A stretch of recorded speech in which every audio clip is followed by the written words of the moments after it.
Qan azlıq, qan to'qat yo'q to'g'risida, yana qan azliqning xatiri, qan azliqning keltirib chiqargan kasalliklar to'g'risida so'zlab bersam qarindoshlar nihoyat yaxshi qo'llabsizlar, ko'rish nihoyat yaxshi bo'libdi. Ham shundaqla ba'zi qarindoshlar ayrim gap qilibdi. Bunga nihoyat yaxshi so'zlab berdingiz. Endi bu qan azliqqa qanday amal bor, qanday qan to'liqlaymiz deb. Eng avval ajim uchun bir yurak belgisini besyapsiz. Yana bilgan qarindoshlarga qilolisangiz cho'qim qan to'liqlaydigan sinoqdan o'tgan bir necha olib keldim. Qilib beqing, qilib baqsangiz bulamtik emas. Qarindoshlar bilasizlar, men indimenda qolgan sinoqdan o'tmarisini so'zlab yumidman. Cho'qim qilsiz, cho'qim unum bo'pti.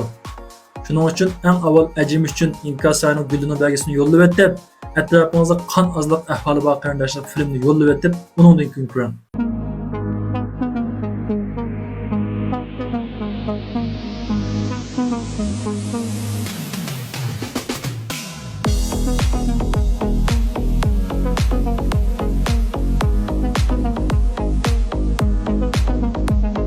Hem de şu yukarıdaki yerlik usulunu ben qilib bulanmaydım. Hem qan azlıq ahvoli biraz ig'ir, o'zim oldirashdim deyotgan qarindoshlarga unumini kapolatga birtgan, qan to'liqlanmasi pulingizga qaytarib birtgan yaxshi mahsulotlarimiz bor.